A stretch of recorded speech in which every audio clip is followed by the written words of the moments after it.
आदित्यनाथ योगी, ईश्वर की शपथ लेता हूं कि 2.5 साल पहले जब यूपी में बहुत बड़ा मैंडेट आप लोगों को मिला, उस वक्त जब मुख्यमंत्री का चयन होने की बात आई तो आपका नाम मीडिया वगैरह में कहीं था नहीं। इनफैक्ट एक केंद्रीय मंत्री का नाम बहुत ज़्यादा था, आपके कुछ कैबिनेट कॉलीग्स का नाम था, और सडनली एक दिन शाम को पता चला कि आप स्पेशल फ्लाइट से दिल्ली गए और दूसरे दिन आपका नाम घोषित कर दिया। उस दिन क्या हुआ? ये चयन कैसे हुआ? कौन आपसे मिला? देखिए, क्या? मुझे भी नहीं मालूम था कि मुझे मुख्यमंत्री बनना है। जी। मैं उस लाइन में कहीं था भी नहीं, न मैं उस प्रतिस्पर्धा में कहीं अपने को रख रहा था। हाँ, चुनाव कैंपेन में मैं पूरे प्रदेश के अंदर गया था, जहां भी पार्टी ने लगाया था मैं वहां उस कार्यक्रम के साथ जुड़ा था।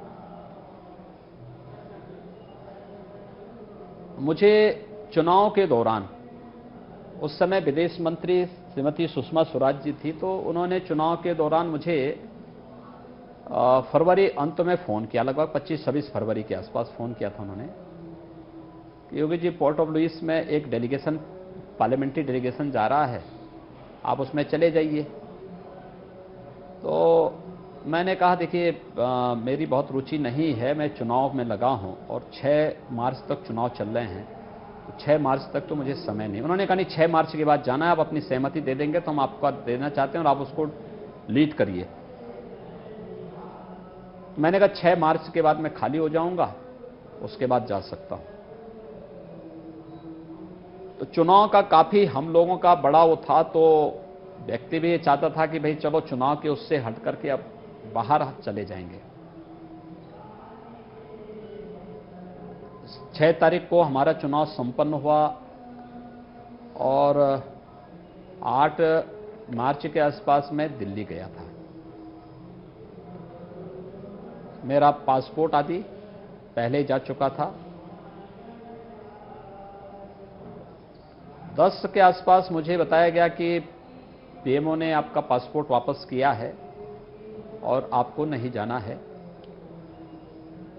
तो खैर, मैं अगले दिन काउंटिंग होनी थी, तो मैं तो गोरखपुर की फ्लाइट पकड़ा, गोरखपुर चला आया। जी।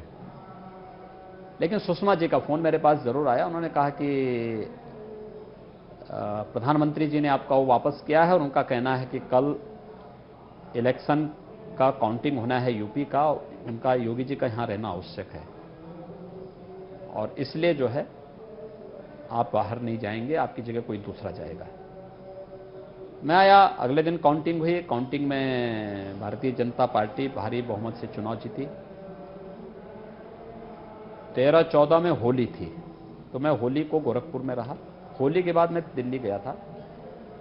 16 को मैं दिल्ली गया था। 16 को दिल्ली पार्लियामेंट्री पार्टी की बैठक थी, तो संसदीय दल की जो हमारी बैठक होती है, उस बैठक में भाग लिया। तो मेरी भारतीय जनता पार्टी के राष्ट्रीय अध्यक्ष अमित शाह जी से मुलाकात हुई। तो उन्होंने कहा कि आप कब आए हैं? मैंने कहा मैं तो आज ही आया हूं। उन्होंने कहा कुछ बात करनी थी, तो मैंने कहा मैं आ जाऊंगा। तो मैं उनकी आवाज़ पे गया। तो खैर सामान्य चुनाव के बारे में बातचीत हुई। उन्होंने कहा कि कहीं यूपी यहां छोड़ के मत जाना, दिल्ली छोड़ के अभी कहीं मत जाएगा, कुछ बात करेंगे हम। तो कुछ इंडिकेशन दे रहे थे वो, लेकिन साफ नहीं था, कहा कि कुछ बात करेंगे। तो मैं ये मान के चला भाई चुनाव हो चुके हैं, परिणाम आ चुके हैं, अब कौन सी बात होनी है। तो मैं उसी दिन फिर 17 तारीख को मॉर्निंग में मेरा पार्लियामेंट में एक क्वेश्चन था, वो क्वेश्चन लगा करके दोपहर की फ्लाइट से मैं गोरखपुर चला आया। तो 17 की शाम को मेरे पास फिर राष्ट्रीय अध्यक्ष अमित शाह जी का फोन आया कि कहाँ हैं आप? मैंने कहा मैं तो गोरखपुर में आ गया हूं। कहा अरे आप गोरखपुर क्यों चले गए? मैंने तो कहा था यहां रहने के लिए। मैंने कहा मैं गोरखपुर चला आया, कोई कार्य था नहीं मेरा दिल्ली में, तो मैं गोरखपुर चला आया। कहा कि आप तत्काल दिल्ली आ जाइए, कोई जरूरी बात करनी है। तो मैंने, अच्छा शाम के 6 बज रहे थे तब तक। तो मैंने कहा इस समय तो कोई ट्रेन भी नहीं है और प्लेन भी नहीं है, मैं यहां से अगर लखनऊ भी जाऊंगा तब तक अंतिम फ्लाइट लखनऊ की भी निकल चुकी होगी। तो उन्होंने कहा अच्छा ठीक है, कुछ मत करना, है काम करे, कल मैं सुबह एक चार्टर्ड प्लेन भेज रहा हूं, उसी से दिल्ली चले आना और किसी को बताइएगा मत। मैं फिर तो मैं अगले दिन फिर उसी फ्लाइट से दिल्ली गया। दिल्ली में लगभग 11 बजे के आसपास मैं पहुंचा था, राष्ट्रीय अध्यक्ष जी से भेंट हुई। तो उन्होंने कहा कि उसी फ्लाइट को लेकर के आप सीधे लखनऊ चले जाइए और शाम को 4 बजे आपको नेता विधायक दल का विधानमंडल का चुनाव होना है, उसमें आपको चुना जाना है और आपको कल शपथ लेनी है। तो ये एक प्रक्रिया थी। उसमें उसके बाद फिर 19 को शपथ ग्रहण हो, 18 तारीख शाम को घोषणा होती है और 19 को शपथ लेता हूं। तो आपकी बात सुनकर ऐसा लग रहा है कि उनके दिमाग में आप हरदम थे, क्योंकि बीच बीच में आपको इस तरह की बातें वो कर रहे थे कि आप दिल्ली में रहिएगा, दिल्ली छोड़कर जाइएगा मत। तो अमित शाह जी के दिमाग में ये बात जरूर थी कि कहीं ना कहीं आपको ही यहाँ का मुख्यमंत्री बनाना है। हाँ, आदरणीय प्रधानमंत्री जी और राष्ट्रीय अध्यक्ष जी ने वो सोच करके ये चयन किया होगा जी। तो ये सारा एपिसोड मेरे सामने ये था, इतना था। एक भी हिंदू बाहुल्य क्षेत्र में जहां 100 परिवार हिंदुओं के होंगे, 10 परिवार मुसलमानों के होंगे, वो मुसलमान सुरक्षित है। लेकिन जहां 50 परिवार मुसलमानों के होंगे, 50 परिवार या 40 परिवार हिंदुओं के या किसी गैर मुस्लिम के होंगे, वो गैर वाले सुरक्षित नहीं हैं। कांग्रेस को अली पर, सपा बसपा को अली पर विश्वास है, हमें भी बजरंग बली पर विश्वास है। मैं ये जानना चाहता था कि आपने काफ़ी स्टेटमेंट्स पिछले 2 डेकेड में आपने बहुत सारे स्टेटमेंट ऐसे भी दिए हैं जो मुस्लिम्स के खिलाफ हैं। मैं आपसे डायरेक्ट सवाल पूछना चाहता था कि आपका मुसलमानों से क्या रिश्ता है, आप कैसे देखते हैं इस रिलेशनशिप? मेरा रिश्ता जो प्रदेश की आम जनता से हुई रिश्ता उनसे भी है। हम लोग जाति, मत या मजहब के आधार पर समाज को नहीं बांटते हैं। जो स्टेटमेंट दिए हुए होंगे उस समय की तात्कालीन परिस्थितियों के अनुरूप दिए होंगे। मेरे सबसे वही संबंध हैं जो प्रदेश के आम नागरिक के साथ संबंध है। लेकिन हाँ, अराजकता, गुंडागिर्दी और माफियागिरी कभी हमने बर्दाश्त नहीं की है और आगे भी नहीं करेंगे। तो आप कह रहे हैं जो स्टेटमेंट आपने जो पहले दिए हैं इसी कॉन्टेक्स्ट में दिए हैं? मैंने कहा ना, उस समय की जो तात्कालीन परिस्थितियां रही होंगी, नहीं परिस्थितियों में चीजें गई होंगे। और हम बार बार सरकार से इस बात का आग्रह कर रहे हैं कि यहाँ पर राम मंदिर बनना चाहिए और केंद्रीय मार्गदर्शक मंडल ने भी कल इसी बात को लेकर के प्रस्ताव पारित किया है।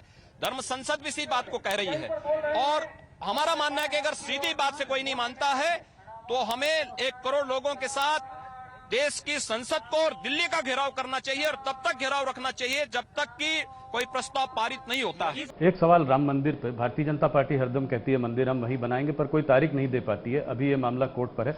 मान लीजिए कोर्ट का फैसला किसी वजह से आपके अगेंस्ट चला जाता है, तो आप क्या करेंगे राम मंदिर बनवाने के लिए? देखिए, फैसला तथ्य और प्रमाण के आधार पर होता है।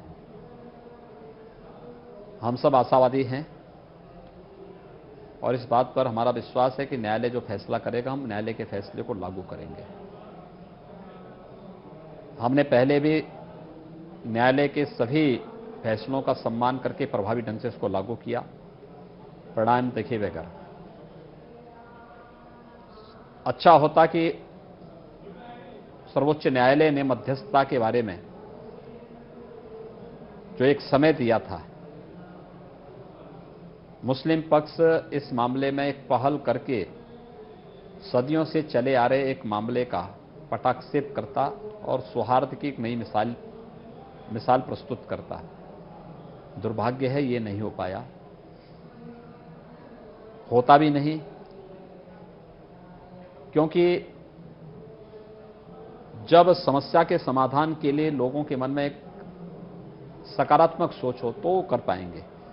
लेकिन जब एक महज जिद ही हो किसी मामले को लेकर के, तो जिद से समस्या का समाधान नहीं होगा, न्यायालय ही उसका समाधान निकाल सकता है।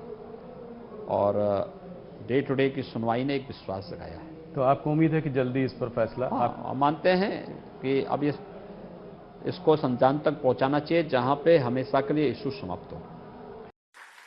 आज तक हिंदी सह अस्तित्व में ही बढ़ी है, आगे भी हिंदी सह अस्तित्व में ही बढ़ेगी। देश की सभी भाषाओं का सम्मान करते हुए हम हिंदी को सर्वप्रथम सर्वस्वीकृत भाषा बनाने की दिशा में आगे बढ़ेंगे। अभी अमित शाह जी ने हाल फिलहाल में कहा कि पूरे देश को जोड़ने के लिए हिंदी का नेशनल लैंग्वेज होना अति आवश्यक है। आपका क्या कहना है? देखिए, हिंदी हमारी राजभाषा है और राजभाषा का सम्मान होना या अपने देश के उन प्रतीकों का, जो प्रतीक देश के सम्मान के प्रतीक हैं, उनका सम्मान करना हम सबका दायित्व है। स्वाभाविक रूप से ये चीजें तो आगे हो ही सकती हैं कि न्यायालय का कार्य आप जो है अंग्रेजी के साथ साथ वहां की लोकल भाषा में भी दे दीजिए। भाई आप तमिलनाडु की बात करते हैं तो अंग्रेजी के साथ साथ तमिल दे दीजिए। तमिल में भी वहां का, भाई एक कॉमन मैन वहां का तमिल जानता है, तमिल में भी उसको जानने का अधिकार होना चाहिए कि न्यायालय में क्या हो रहा है जी। एक कॉमन मैन अंग्रेजी तो नहीं जानता, तमिल जानता है। राजभाषा के नाते हिंदी आप उनको अडॉप्ट करें, अच्छी बात है। इसी प्रकार से आप केरल में जाएंगे, एक कॉमन मैन वहां का मलयालम जान रहा है, तो लोकल भाषा के साथ साथ अंग्रेजी के साथ अगर हिंदी भी आती है तो मुझे लगता है एक अच्छी पहल होगी। और ये तो बापू ने भी बहुत पहले कहा था कि हिंदी देश की बिंदी है, माथे की बिंदी है, देश का श्रृंगार है। ये चीजें अगर बढ़ जाएं तो बहुत अच्छा होगा, उत्तम होगा। तो आप इस बात से सहमत हैं?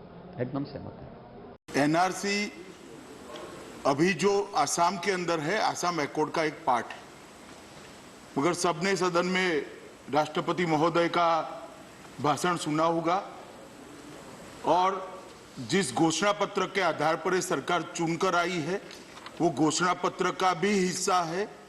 देश की इंच इंच जमीन पर अवैध प्रवासी जितने भी रहते हैं, घुसपैठिए जितने भी रहते हैं, इनको हम आइडेंटिफाई करने वाले हैं और इंटरनेशनल कानून के तहत इनको डिपोर्ट करेंगे। आपने योगी जी एनआरसी के बारे में अभी कुछ दिनों पहले चर्चा की। मैं ये जानना चाह रहा हूँ, समझना चाह रहा हूँ आपसे कि वो कौन से घुसपैठिए हैं जिनको कि आप यहाँ से खदेड़ना चाहते हैं? देखिए, उत्तर प्रदेश ही नहीं, देश आंतरिक सुरक्षा की जिन चुनौतियों से जूझ रहा था, विगत 5 वर्ष में काफी अच्छा वातावरण बना है और उसमें बहुत बड़ी मात्रा में ऐसे घुसपैठिए भारत के अंदर घुसे थे जिन लोगों ने न केवल भारत के संसाधनों पर बल्कि भारत की सुरक्षा में भी सेंध लगाने का प्रयास किया था। और इसमें सर्वाधिक घुसपैठिए बांग्लादेश से थे। असम में ये प्रारंभ हुआ है और आम पब्लिक वहां की इसको बहुत अच्छे ढंग से एप्रिशिएट कर रही है। एक स्टेट में सफलतापूर्वक लागू होने के बाद फिर फेज वाइज अलग अलग जगह। तो आप बांग्लादेशी की बात कर रहे हैं? मैं क्या कर रहा हूं, बांग्लादेशी भी हैं, पाकिस्तानी भी हैं, बहुत सारी जगह अन्य जगहों से भी जुड़े हुए बहुत सारे ऐसे लोग हैं, चिन्हित किए गए हैं और फिर समयबद्ध ढंग से उस पर कार्रवाई भी हो गई।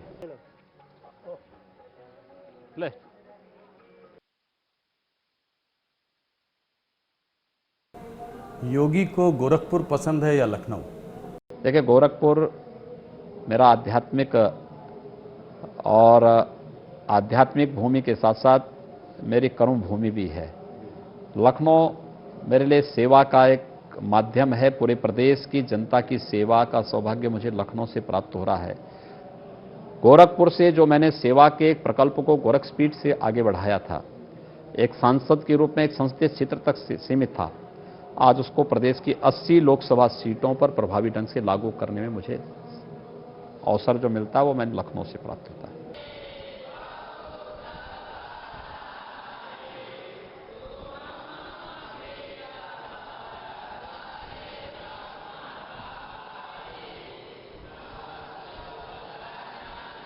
योगी जी, एक तरफ एक संत जो मोह और माया के जाल से दूर जा रहा होता है और दूसरी तरफ एक राजनेता जो पावर और पॉलिटिक्स की ओर आकर्षित है, इस विरोधाभास, इस द्वंद्व को आप कैसे देखते? देखिए, यही द्वंद्व एक योगी ही दूर कर सकता है, जो निर्लिप्त भाव के साथ इसके खिलाफ लड़ सकता हो, जिसको न सत्ता का मोह हो और न राज वैभव की कोई लालसा हो।